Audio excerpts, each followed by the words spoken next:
నమస్కారం. హలో స్వతంత్ర కార్యక్రమానికి స్వాగతం. చదువులు గూగుల్ నుంచైనా వస్తాయి, సంస్కారం పెద్దలు నేర్పాల్సిందే.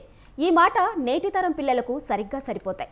ఎందుకంటే నేటి పిల్లలకు చదువులు బాగా వంటబట్టినా వ్యవహార జ్ఞానం, సంస్కారం, సాంప్రదాయాలపై అవగాహన కరువవుతుంది. ముఖ్యంగా పెద్దవాళ్లతో వ్యవహరించే విధానం అనుకవ రాను రాను తగ్గిపోతున్నాయి. దీనికి అనేక కారణాలు ఉంటాయంటున్నారు నిపుణులు. తల్లిదండ్రులు పనుల్లో బిజీగా ఉండటం, తాత, నానమ్మ, అమ్మమ్మలు అందుబాటులో ఉండకపోవడం, ఉన్న పెళ్లిళ్ల తెలివితేటలకు వారి తెలివితేటలకు మధ్య చాలా గ్యాప్ రావటం, ఇలా అనేక విషయాలు ఈ అంశాన్ని ప్రభావితం చేస్తున్నాయి. మరి ఈ సమస్యను అధిగమించటం ఎలా? మన తరం, మన తండ్రుల తరం నుంచి నేర్చుకున్న మంచి విషయాలను ఇప్పటి తరం పిల్లలకు చేరవేయటం ఎలా? పిల్లల్లో నైతిక విలువలు పెంచటం ఎలా? పేరెంటింగ్లో అత్యంత కీలకమైన ఈ అంశంపైన ఇవాల్టి స్వతంత్రాల్లో చర్చిద్దాం. దీనిపై మనతో మాట్లాడేందుకు ప్రముఖ సామాజికవేత్త ఉషా గారు మనతో ఉన్నారు. హలో స్వతంత్ర కాల్ చేసి మాట్లాడుకునేవారు స్క్రీన్పై కనిపిస్తున్న నెంబర్లకు డయల్ చేయగలరు. నమస్కారం ఉషా గారు.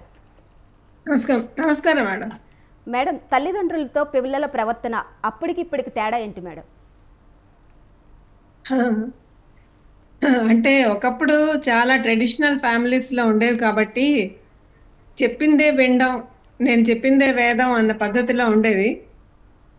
పిల్లలకి ఎక్స్పోజింగ్ కూడా ఉండేది కాదు, బయట ప్రపంచంతో సంబంధాలు ఉండేవి కాదు, చిన్న చిన్న గ్రామాలుగా ఉండడం వల్ల చుట్టుపక్కల నాలెడ్జ్ తక్కువగా ఉండేది, ఎక్స్చేంజ్ తక్కువగా ఉండేది. సో అందుకని కన్జర్వేటివ్ అట్మాస్ఫియర్లో పిల్లలు చెప్పిందే వినడం మొదలుపెట్టేది. ఇప్పుడు ప్రపంచంలో అన్ని విషయాలు బాగా తెలుస్తున్నాయి, పిల్లలకు కూడా పేరెంట్స్ మంచి స్వతంత్రత, స్వేచ్ఛనిస్తున్నారు కాబట్టి ఎక్కువ విషయాలు తెలుసుకోగలుగుతున్నారు. అందువల్ల ప్రశ్నించే తత్వం బాగా పెరుగుతుంది. ఓకే, పిల్లల్ని సున్నితంగా పెంచడం ఎంతవరకు కరెక్ట్ మేడం? పిల్లల్ని సున్నితంగా పెంచడం అది ఎంతవరకు కరెక్ట్ ఇప్పుడు ఈ జనరేషన్లో? అంటే తప్పకుండా సున్నితంగానే పెంచాలండి. కాకపోతే ఏమవుతుందంటే ఈ ప్రపంచంలో పిల్లల్ని సున్నితంగా పెంచుతున్నారు, సొసైటీ క్రూరంగా ఉంటుంది. మనం బయటికి వెళ్ళి చూస్తే ఇదివరకు హింస అన్నది చాలా ఒక అసాధారణమైన విషయంగా చూసేవాళ్ళం. ఈరోజు హింస అన్నది సాధారణీకరించబడింది. సినిమాల్లో చూస్తే మొదటి నుంచి చివరి వరకు, ఫస్ట్ స్క్రీన్ నుంచి లాస్ట్ స్క్రీన్ వరకు కొట్టుకోవడం. ఇదివరకు రక్తం చూపించడానికి చాలా హెజిటేట్ చేసేవాళ్ళు డైరెక్టర్స్. అలాగే ఆయుధాలు, మారణ హోమం, హింస, బలాత్కారాలు ఇవన్నీ చాలా పిల్లలకి ముఖ్యంగా చూపించేవాళ్ళు, అందుబాటులో ఉండేవి కావు. ఇంట్లో పేరెంట్స్ పిల్లల్ని సున్నితంగా చూపిస్తున్నాం అనుకుంటున్నారు కానీ సొసైటీకి వాళ్ళు చాలా క్రూరత్వానికి ఎక్స్పోజ్ అవుతున్నారు. అందుకే ఒకప్పుడు విచిత్రంగా ఉండేది. మేము చిన్నప్పుడు పిల్లల్ని ఎవరో అమెరికాలో ఒక పిల్లల చేతిలో గన్ను ఉండేదట అని చెప్పుకునేవాళ్ళం. కానీ ఇప్పుడు చాలా సర్వసాధారణమైన విషయంగా అది చూపిస్తున్నారు. పిల్లలకి టాయ్స్గా కూడా ఈ గన్ కల్చర్ బాగా అలవాటు చేస్తున్నారు. అందుకని క్రూరత్వం అన్నది సున్నితంగా పెంచుతున్నాం అనుకుంటున్నాం కానీ వాళ్ళని చాలా క్రూరంగానే మనం క్రూరత్వానికి మనం ఎక్స్పోజ్ చేస్తున్నాం అనిపిస్తుందండి. అసలు మన పిల్లలు మనల్ని గౌరవించాలంటే అసలు మనం ఏం చేయాలి మేడం? తల్లిదండ్రులు కానీ పెద్దవాళ్ళు కానీ ఇంట్లో ఎవరైనా సరే పిల్లలు గౌరవించాలంటే తప్పనిసరిగా వాళ్ళకి తల్లిదండ్రులు కానీ, టీచర్స్ కానీ, ఎడ్యుకేషన్ సిస్టంలో కానీ మంచికి చెడుకు మనకు విలువలు అన్నవి నిత్యం ఉండేవండి, నిత్య సత్యాలు. ఉదాహరణకి పక్కవాడిని ప్రేమించడం అని కానీ, యుద్ధం అంటే తప్పని కానీ, చంపడం అంటే అన్యాయం అని కానీ, హింస అన్నది దౌర్జన్యం, హింస అన్నది చేయకూడని పనులని కానీ, మనం ఏవైతే దుర్గుణాలని చెప్పుకుంటామో చిన్న మహాభారతం దగ్గర నుంచి కూడా మనం చెప్పుకొస్తాం కదా. ఈ దుష్టాలు, గ్రీడీనెస్, అలాగే ఇవన్నీ ఉండకూడని గుణాలు అని చెప్తాం కదా. అవి ఇప్పటికీ కూడా అదే, ఆ విలువలు మాత్రం అవే. కానీ అవి చెప్పాల్సింది కూడా అదే, మనం సొసైటీలో పెంచాల్సింది కూడా అదే. ఉదాహరణకి ఇప్పుడు ఇజ్రాయిల్ వార్ జరుగుతోంది, పాలస్టీనియన్స్ మూకుమ్మడిగా చంపేస్తున్నారు. 8,000 మంది పిల్లల్ని అమెరికా బాంబులేసి హాస్పిటల్స్ మీద, ఇళ్ల మీద, సివిలియన్ వీటన్నిటి మీద చంపేస్తోంది. కానీ మనం పిల్లలకి ఏం చెప్పట్లేదు కదా! పిల్లలకి మనం ప్రపంచ శాంతి గురించి, మనుషులలో ఉన్న మానవత్వం, ఉండాల్సిన మానవత్వం గురించి, మంచి గురించి, సహనం గురించి, ఓర్పు గురించి, స్నేహం గురించి తప్పనిసరిగా చెప్పాలండి. చెప్తే గాని పిల్లలకి లేకపోతే ఎలా తెలుస్తుంది? ఉమ్, ఇదివరకు పక్క వాళ్ళని షేర్ చేసుకోమని చెప్పేవాళ్ళు. ప్రతిదీ షేర్ చేసుకోమ్మా అని చెప్పేవాళ్ళు. ఇప్పుడు మనమే తల్లిదండ్రులకి అంటే మనలోని ఇన్సెక్యూరిటీవే అది. నేనేం తల్లిదండ్రులను తప్పుపట్టట్లేదు. మనలోని ఇన్సెక్యూరిటీ వల్లే నీకెందుకు, వాడైతే నీ సంగతి నువ్వు చూసుకో అని చెప్పాల్సి వస్తుంది.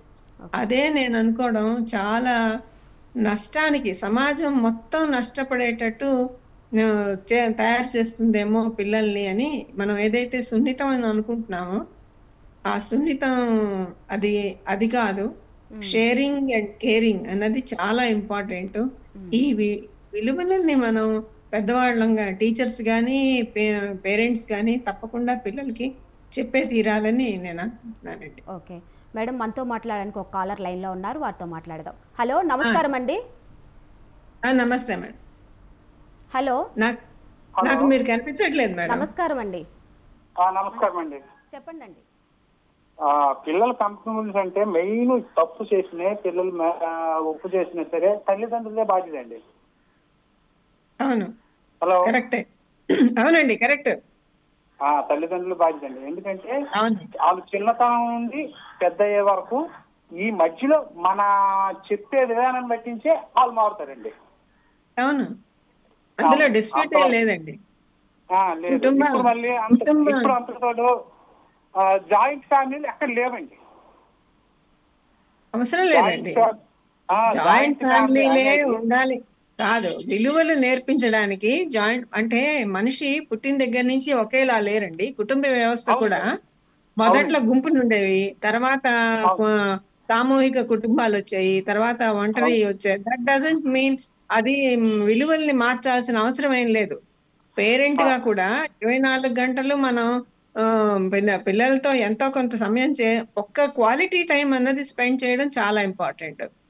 ఎన్ని గంటలు వాళ్ళ పక్కనే చుట్టూ తిరగక్కర్లేదు.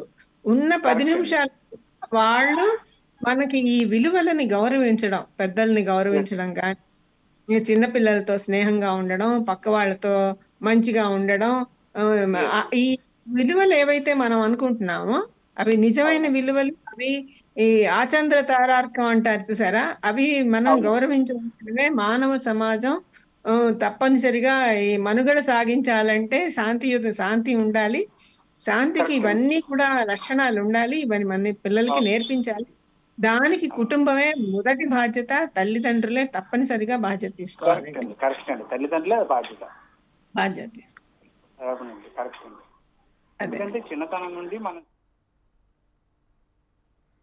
మేడం, పిల్లలు తప్పు చేస్తే తల్లిదండ్రులు సహనంతో సర్దుకుపోవాలా, తప్పు అని చెప్పాలా ఇప్పుడున్న జనరేషన్లో? ఏ జనరేషన్లో అయినా సరే పిల్లలు గైడెన్స్ కోసమే చూస్తారండి తల్లిదండ్రుల వైపు. తప్పనిసరిగా తప్పని చెప్పాల్సిందే. అయితే ఎలా చెప్తాము అన్నదే పాయింట్. ఆ తప్పుని ఇదివరకు దండించి చెప్పేవాళ్ళు. అంటే ఓ దెబ్బేసో కర్రతో వేసి నిల్చోబెట్టి చిన్నప్పుడు ఇసుకలో వాళ్ళు దిద్దించేవాళ్ళు. ఇప్పుడు దిద్దట్లేదు కదా. అలాగా ఒక ఫిజికల్ దీని నుంచి మనం ట్రాన్స్ఫార్మ్ అయ్యాం. మెంటల్ మెచ్యూరిటీ వచ్చింది. కాబట్టి పిల్లల్ని ఇప్పుడు చెప్పాల్సింది లాజికల్గా ఎక్స్ప్లెయిన్ చేసి చెప్పొచ్చు. ఎందుకు, దాని కాన్సిక్వెన్సెస్ ఏంటి, చెడు చేసినందువల్ల ఏంటి. ఓ తుపాకీ గుండు పట్టుకుంటే పిల్ల ఒకవేళ ఎవరైనా మనం కాల్చితే వాళ్ళ వెనకున్న కుటుంబం ఏంటి, వాళ్ళ ఆధారం ఏంటి, ఎంత నాశనం అవుతుంది. అలాగే పర్యావరణం గురించి చెప్పేటప్పుడు మొక్కల్ని పెంచడం దగ్గర నుంచి మనం పిల్లల్ని నేర్పించి సుకుమారంగా పెంచొచ్చండి. మనిషిగా పువ్వుల్ని ప్రేమించడం, మొక్కల్ని ప్రేమించడం, పర్యావరణం గొప్పతనం ఏంటి, ఈ పర్యావరణాన్ని రక్షించుకోవడం వల్ల మనల్ని మనం ఎలా కాపాడుకుంటాం, తోటి వాళ్ళకి సహాయం చేయడం వల్ల మనం ఎంత ఉదాహరణకి ఈ ఓల్డ్ ఏజ్ చైల్డ్లెస్ ఆర్ఫనేజెస్కి తీసుకెళ్ళడం, వాళ్ళకి పేరెంట్స్ లేకపోవడం వల్ల పిల్లలు ఎంత కష్టపడుతున్నారు, కష్టం ఏంటి, శ్రమ విలువ ఏంటి, శ్రమ గొప్పతనం ఏంటి, ఎంత కష్టపడడం వల్ల మనం ఎంతెంత గొప్పవాళ్ళు కూడా ఎంతెంత కష్టపడి ఆ స్థానానికి వచ్చారు. ఇవన్నీ మనం లాజికల్గా ఎక్స్ప్లెయిన్ చేయొచ్చు. వాళ్ళకి మంచి మంచి బయోగ్రఫీస్ చదివించవచ్చు. ముఖ్యంగా ఈరోజు మనం పిల్లలకి నేర్పించాల్సిందండి పుస్తకాలు చదవడం. మేము చిన్నప్పుడు అలాగే నేర్చుకున్నాం. ఇప్పుడు కూడా అదే కరెక్ట్ అయిన విషయం.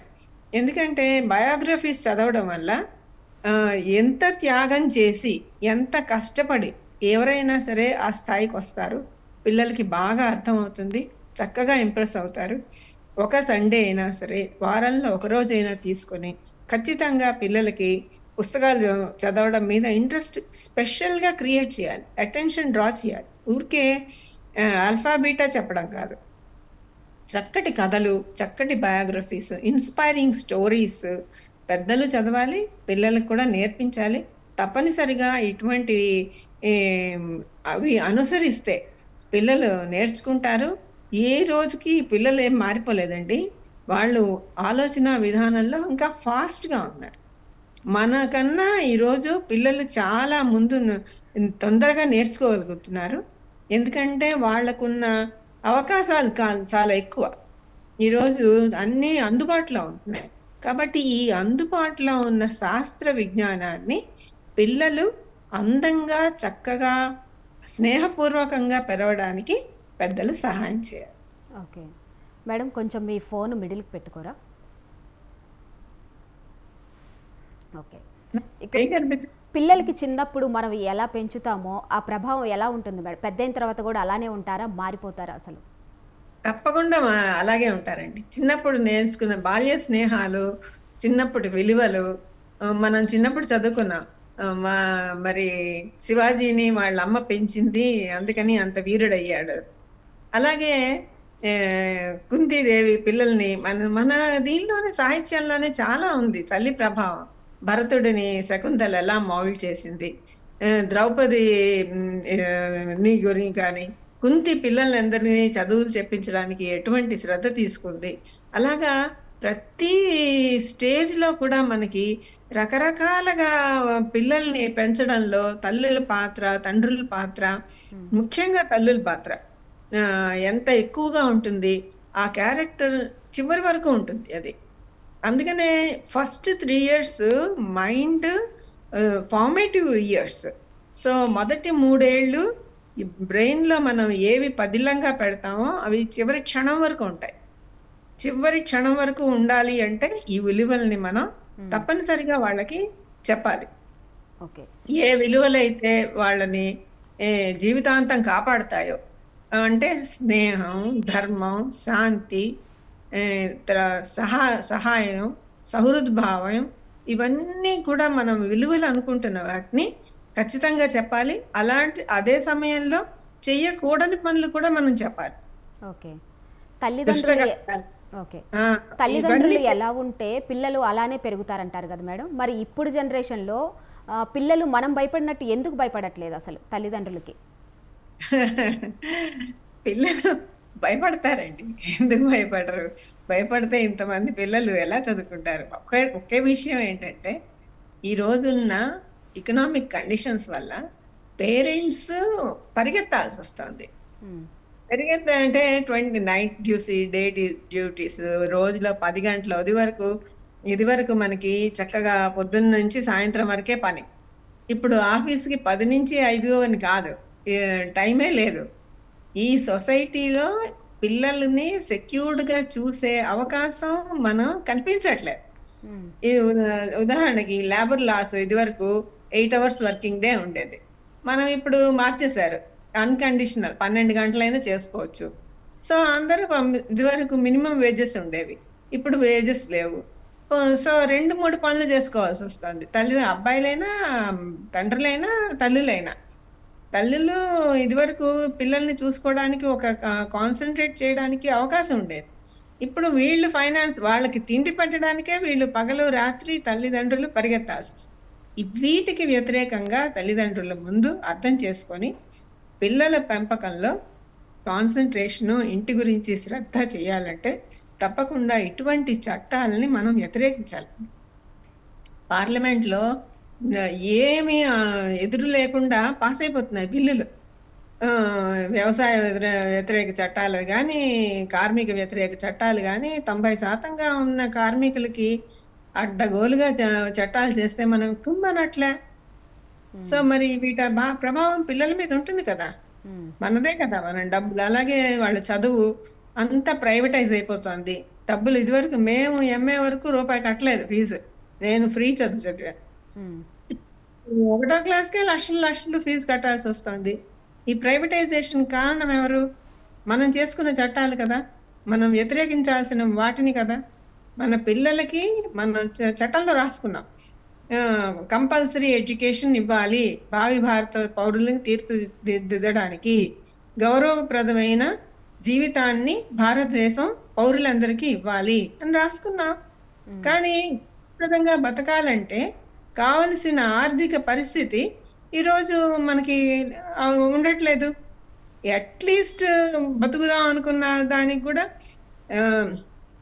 ఎన్ని గంటలు పని చేయాల్సి వస్తుందో, దాంతో ఫాల్స్ ప్రెస్టేజెస్ కూడా యాడ్ అవుతున్నాయి. సోషల్ అట్టహాసాలు, ఆర్భాటాలు పెరుగుతున్నాయి. ఫంక్షన్స్. నేటి తరం పిల్లల పెంపకంలో లోటు అనేవి ఇవేనా మేడం? ఏంటండి?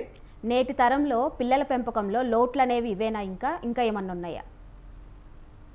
మెయిన్ ఇంతకంటే ఘోరం అన్నీ వస్తున్నాయి. ఎందుకంటే ఈ డ్రగ్ అడిక్షన్స్ చాలా భయంకరమైనవి. మంచిగా చెప్పడం అన్నది ఈ అలవాట్లు కాకుండా లేని చదువు చదవడం, ఇంట్లో కేర్ చేసుకోలేకపోవడం, దీనివల్ల ఎడిక్షన్స్ కూడా ఎక్కువైపోతున్నాయి. అది చాలా భయంకరమైన విషయం. రకరకాల ఎడిక్షన్స్, ఈ గంజాయి తాగడం లాంటివి, తర్వాత ఈ వైట్ ఇవి ఎడిక్షన్స్, ఇవన్నీ ఎంత భయంకరంగా ఎర్లీ ఏజెస్ లో జరుగుతున్నాయంటే చాలా మంది పిల్లలు కూడా తెలియట్లేదు. రెండోది ఈ స్మార్ట్ ఫోన్స్ రావడం, అందులో ఈ ఫోన్ చూడడం, ఇవన్నీ ఎందుకు అవుతున్నాయంటే ఒక ఆరోగ్యకరమైన సమాజం నిర్మించడంలో పెద్దగా నిర్లక్ష్యం చేస్తున్నారు. సమాజం నిర్లక్ష్యం చేస్తోంది. చట్టాలు ఏం చేయలేమండి మనం. సోషల్ కాన్షియస్నెస్ చాలా ఇంపార్టెంట్. ఈవెన్ పేరెంట్ గా కూడా కాదు, అందరు కలిసి చేయాలి. డ్రగ్ అడిక్షన్ ఎక్కడ కనిపించినా మనం వ్యతిరేకించగలగాలి, రిపోర్ట్ చేయగలగాలి. అంటే ఆ రకమైన సోషల్ కాన్షియస్నెస్, చైతన్యం అన్నది ఒక ఇండివిజువల్ గా మనం రోజు ఈ చుట్టుపక్కలంతా గబ్బు ఉంటే మన ఇల్లు ఎంత శుభ్రంగా పెట్టుకున్నా ఏం ఉపయోగం ఉండదు.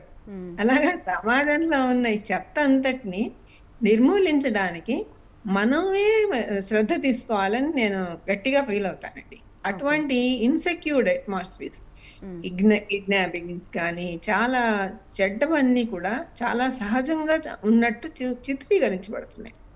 కాబట్టి ప్రతి చోట పేరెంట్స్ కూడా వాళ్ళు చైతన్యవంతంగా ఇది మన పిల్లలకి మంచి కాదంటే ఏ పిల్లలకి మంచి కాదు, ఇది సమాజం ఎవరికి మంచిది కాదు అట్లా చెప్పని నేను నమ్ముతున్నాను. అందుకని అడిక్షన్స్ ఇవన్నీ ఒకరితో సంబంధం సార్, అందరికీ సంబంధించిన సమస్యలే. ఈ ఇవన్నిటి నుంచి పిల్లల్ని కాపాడుకోవాలి. సమాజాన్ని చక్కగా అందంగా సున్నితంగా ఉంచాలంటే తప్పనిసరిగా వీటి ప్రభావం మన పిల్లల మీద పడకూడదంటే పెద్దలంతా కూడా దీని గురించి ఆలోచించాలి. సొసైటీస్ క్లబ్స్ పెట్టుకోవచ్చు, రీడింగ్ క్లబ్ పెట్టుకోవచ్చు, అడ్వకేషన్, పిల్లల్ని ఏం చెయ్యాలో పాజిటివ్ వైపు నడిపించాలి అంటే తప్పనిసరిగా పేరెంట్స్ ఇంట్రెస్ట్ ఉండాలి, సొసైటీ ఇంట్రెస్ట్ కూడా ఉండాలి. అప్పుడే మనం వాళ్ళని ముందు. ఎడిక్షన్ మాట పక్కన పడితే ఉమ్మడి కుటుంబం లేకపోవడం వల్ల కానీ, తల్లిదండ్రులు బిజీగా ఉండటం కానీ, పట్టించుకోకపోవటం, ఇవి కూడా కారణాలు కావచ్చా మేడం పిల్లలు చెడిపోవడానికి? పిల్లలు చెడిపోవడానికి తల్లిదండ్రులు పట్టించుకోవడం అంటే పట్టించుకుంటున్నారు మేడం. సరిగ్గా ఆ విలువలు చెప్పడం వీళ్ళే క్యారీ అయిపోతున్నారు అనుకుంటున్నారు. పట్టించుకోవట్లేదా? పొద్దున్న క్యారీర్లు కడుతున్నారు, పంపిస్తున్నారు, ఫీజులు కడుతున్నారు. పట్టించుకోకుండా ఉంటే ఎట్లా? పట్టించుకుంటున్నారు. కానీ ఆ పట్టించుకోవడంలో వీళ్ళు ఏ విలువలైతే మనం చేయకూడదు అనుకుంటున్నాం, ఉదాహరణకి ఎక్కువ మెటీరియల్ కాన్సెప్ట్స్ కి విలువ ఇవ్వకూడదు అని ఇదివరకు చెప్పేవాళ్ళు. కానీ ఇప్పుడు గబగబా స్మార్ట్ ఫోన్ కొనడానికి, బైక్ కొనడానికి, మెటీరియలిస్ట్ ఇవన్నిటికీ చాలా విలువిస్తున్నారు. ₹1,00,000 ఫీజు కడితే ఆటోమేటిక్ గా చదువు వస్తుంది అనుకుంటున్నారు. రాదు. ఎంత డబ్బు కట్టినా ఈ విలువలు ఏమి చెప్పలేరు. రెండోది జాయింట్ ఫ్యామిలీస్ అన్నది లేకపోయినా పేరెంట్స్ ఉంటున్నారు కదా ఇంట్లో, ఎవరో ఒకరు. ఇప్పుడు ఎక్కువ మంది తెచ్చుకుంటున్నారు కూడా. అమెరికాలో వెళ్ళి మనం 6 నెలలు మన వాళ్ళు అమ్మమ్మల బామ్మల వెళ్ళి చూసి వస్తున్నారు కదా పిల్లల్ని. కాబట్టి జనరల్ గా ఇంకా ఇండియన్ దీనిలో అసలు పెద్దవాళ్ళంటూ ఎవరు లేకుండా ఒక్కళ్ళే ఉంటున్నారని నేను అనుకోవడం లేదు. ఉన్నారు, చెప్తున్నారు, కేర్ తీసుకుంటున్నారు. వచ్చే వాళ్ళే పోయే వాళ్ళు బంధువులు ఉంటున్నారు, వస్తున్నారు, చూస్తున్నారు. మరీ అసలు ఏమీ పట్టించుకోకుండా రోడ్డును పడేసే పరిస్థితి ఇంకా రాలేదని అనుకుంటున్నాను. దారి ఏమన్నా కొంచెం అట్లా వెళ్తున్నాము. కానీ వీటన్నిటిని కూడా మళ్ళీ వెనక్కి తెచ్చుకొని కుటుంబ విలువలు ఉండాలి, బంధాలు ఉండాలి. ఆ విలువలన్నీ చెప్తుంటేనే వస్తూ పోతూ ఉండొచ్చు, ఇంట్లో ఉండకపోవచ్చు, కానీ పక్కింట్లో చుట్టుపక్కల తల్లిదండ్రులు, అన్నదమ్ములు, పిల్లలు ఉంటారు కదా. కాబట్టి ఈ రిలేషన్షిప్ మెయింటైన్ చేయడం అన్నది పాయింట్. నేను ఏంటంటున్నానంటే ఒకే ఇంట్లోనే ఉండక్కర్లేదు అంటున్నా. చుట్టుపక్కల ఉంటారు కదా, ఉన్న ఆ బాంధవ్యాలన్నీ కీప్ చేయడం. ఎంత ఎక్కడున్నా సరే ఆ బంధుత్వాలు, విలువలు అని చెప్పడం వల్ల పిల్లల్ని మనం మౌల్డ్ చేయగలుగుతాము. వాడిని దగ్గరున్నట్టే ఫీల్ చేయగలుగుతాం. పక్కనే ఉన్నట్టు వాళ్ళు ఫీల్ అవ్వచ్చు. ఎదురుగుండానే ఒకే ఇంట్లో పక్క గదిలోనే ఉండక్కర్లేదండి. ఒక్కటేంటంటే సొసైటీ అంతా కలిపి తప్పనిసరిగా పేరెంట్స్ కేటాయించాలి కొంత టైం, పిల్లలతో స్పెండ్ చేయాలి. వాళ్ళు ఎక్కడున్నారు, ఏం చేస్తున్నారు, కేవలం రూల్స్ చెప్పడం కాదు, పాజిటివ్ వాళ్ళని డ్రైవ్ చేయగలగాలి. పాజిటివ్ గా ఈ కథ చదువు, ఇది మనం చదువుదాం, కలిసి చదువుదాం రా ఈ పుస్తకం, మనం కలిసి పని చేద్దాం, మన ఇద్దరం కలిసి వెళ్దాం అని పేరెంట్స్ లో ఎవరో ఒకరు ఉన్న టైం అంతా ఎంత టైం మనం 8 గంటలు 4 గంటలు ఉంటే 2 గంటలు 3 గంటలు ఏం చదువుతున్నారు, ఏం చూస్తున్నారు, ఎక్కడికి వెళ్తున్నారు, స్నేహితులు ఎవరు, ఇవన్నీ మనం గమనించాలి. అది వాళ్ళే ఏదో చేసుకుంటారు, మన పనిలో మనం ఉందాం అని కాకుండా మన ఇంట్రెస్ట్ అన్నది once we become parents, part of our life, a major part of our life belongs to children. ఇది ముఖ్యంగా మనం గైడ్ చేస్తే గాని లాభం లేదు, వాళ్ళకి టైం కేటాయించే తీరాలన్నది గమనించాలి. ఓకే. కొన్ని సంవత్సరాల క్రితం అమ్మ 10th క్లాస్ చదివిన 7th, 8th, 9th, 10th class వాళ్ళకి చెప్పగలిగేదమ్మా. ఇప్పుడు జనరేషన్లో 2nd క్లాస్ కానీ 3rd క్లాస్ వాళ్ళకి ఎందుకు చెప్పలేకపోతున్నారు తల్లిదండ్రులు? ట్యూషన్స్ పెట్టిస్తున్నారు. మాత్రం 100% కరెక్ట్ అండి. నేను కూడా అంటే సిస్టమ్ ఆఫ్ ఎడ్యుకేషన్ మారిపోయింది కదా. ఎందుకు మారిపోయిందంటే మరి ఇప్పుడు ఉదాహరణకి మేము చిన్నప్పుడు ఎక్కాలు 1 నుంచి 10 ఎక్కాలు రోజు పొద్దున్న బట్టి పడితే అయిపోయింది. ఇప్పుడు క్యాలిక్యులేటర్ వచ్చిన తర్వాత పిల్లల్ని నువ్వు బట్టి పట్టు అన్న తర్వాత వాళ్ళు కూర్చుని బట్టి పడడానికి వాళ్ళకి అర్థం లేదనిపిస్తుంది కదా. వాళ్ళు క్యాలిక్యులేట్ చూస్తే చేయగలిగి, ఎందుకు వచ్చేదానికి ఈజీ కనిపిస్తుంది, దానికి ఊరికే బట్టి పట్టమంటుంది అని వాళ్ళకి నవ్వుతాలుగా ఉంటుంది. They don't find a reason in it. మనం అప్డేట్ అవ్వాలి. ఓకే. ఫైనల్ గా అమ్మ, పిల్లల్లో నైతిక విలువలు పెంచాలంటే తల్లిదండ్రుల పాత్ర ఎలా ఉండాలమ్మ? మనం ఆచరించాలి. సింపుల్. నైతిక విలువల్ని మనం ఫాలో అవ్వకుండా, నాకు ఒక కథ గుర్తొస్తుంది. గాంధీజీని ఒకసారి ఒక పేరెంట్స్ వచ్చి, మా అబ్బాయికి స్వీట్స్ తినకూడదండి, ఈ అబ్బాయి స్వీట్స్ తినకూడదని డాక్టర్ చెప్తున్నాడు కానీ వీడు మానట్లేదు, మీరైనా పెద్ద మనిషిగా చెప్పండి అని అన్నారట. అంటే ఆయన సరేనండి చెప్తాను తప్పకుండా, నెక్స్ట్ వీక్ రండి అన్నారట. మళ్ళీ వెళ్ళారంట. అప్పుడు కూడా ఆయన లేదండి మీరు మళ్ళీ రావాలన్నారు. సరే ఆయన మళ్ళీ 15 రోజుల తర్వాత వెళ్ళారట. అప్పటికి కూడా కాదండి మీరు ఇంకొక 15 రోజుల తర్వాత రండి అన్నారు. సరే వెళ్ళారట. అప్పుడు చెప్పారంట, తీసుకొచ్చి బాబు కూర్చో, స్వీట్స్ తినకూడదు నాయన అని. వాళ్ళ పేరెంట్స్ ఆశ్చర్యపోయారంట. ఇదేంట్రా బాబు, ఒక చిన్న మాట, స్వీట్ వద్దని కదా మేము చెప్పమన్నాము, ఇన్నిసార్లు తెప్పించాడు ముసలాయన అని అడిగారంట. ఏంటి బాపు, ఎందుకని నువ్వు ఇన్నిసార్లు మమ్మల్ని ఈ మాట చెప్పడానికి తెప్పించావు అని అంటే గాంధీజీ చెప్పాడంట, నేను ఈ అబ్బాయికి చెప్పే ముందు నేను ఆచరించగలగాలి. ఉమ్, అందుకని నేను ప్రయత్నిస్తున్నాను స్వీట్ తినకుండా ఉండడం అన్నది నేను ముందు ఆచరించే ప్రయత్నం చేస్తున్నాను. కాబట్టి నాకే ఇన్ని రోజులు పట్టింది, దాదాపు 2 నెలలు పట్టింది ఆపుకున్నాడు. చిన్నపిల్లవాడు కదా, అందుకని ఇప్పటికి నేను కన్విన్స్ మానేసేయగలిగాను. రైట్. కాబట్టి ఇప్పుడు నేను చెప్తున్నాను అని చెప్పాడంట. ఓకే. రైట్. కాబట్టి ఏ విలువలైనా సరే మనం ఆచరణ పిల్లలు చూస్తారు, గమనిస్తారు. ఉమ్, మనం అబద్ధాలు చెప్పొద్దు అని మనం పొద్దుస్తమానం అబద్ధాలు చెప్తుంటే వాళ్ళు ఎందుకు వింటారు? ఉమ్, వినరు కదా. ఓహో, మనం అబద్ధం చెప్పకూడదని చెప్పి చెప్పొచ్చు చెయ్యొచ్చు అనమాట అనుకుంటారు. ఉమ్, పెద్దవాళ్ళు విలువలు పాటించడం అన్నది పిల్లలకి ఆదర్శవంతంగా ఉంటుంది. అలా ఆదర్శంగా ఉంటేనే వాళ్ళు తప్పగా ఫాలో అవుతారు. మనం కూడా చదవడం నేర్చుకోవాలి. మనం కూడా సోషల్ గా అన్ని మూఢనమ్మకాలన్నీ మానేయడం, లాజికల్ గా బిహేవ్ చేయడం ఉంటే వాళ్ళకి కూడా అప్పుడు చెప్తే వాళ్ళు ఒకరోజు కాకపోతే ఒకరోజు అదేంటి 10 సార్లు వినే వరకు చెప్తూనే ఉండాలి పిల్లలకి. Okay. Right. Thank you Usha గారు. పిల్లలలో నైతిక విలువలు ఎలా పెంచాలో మా ప్రేక్షకులకు తెలియజేసినందుకు.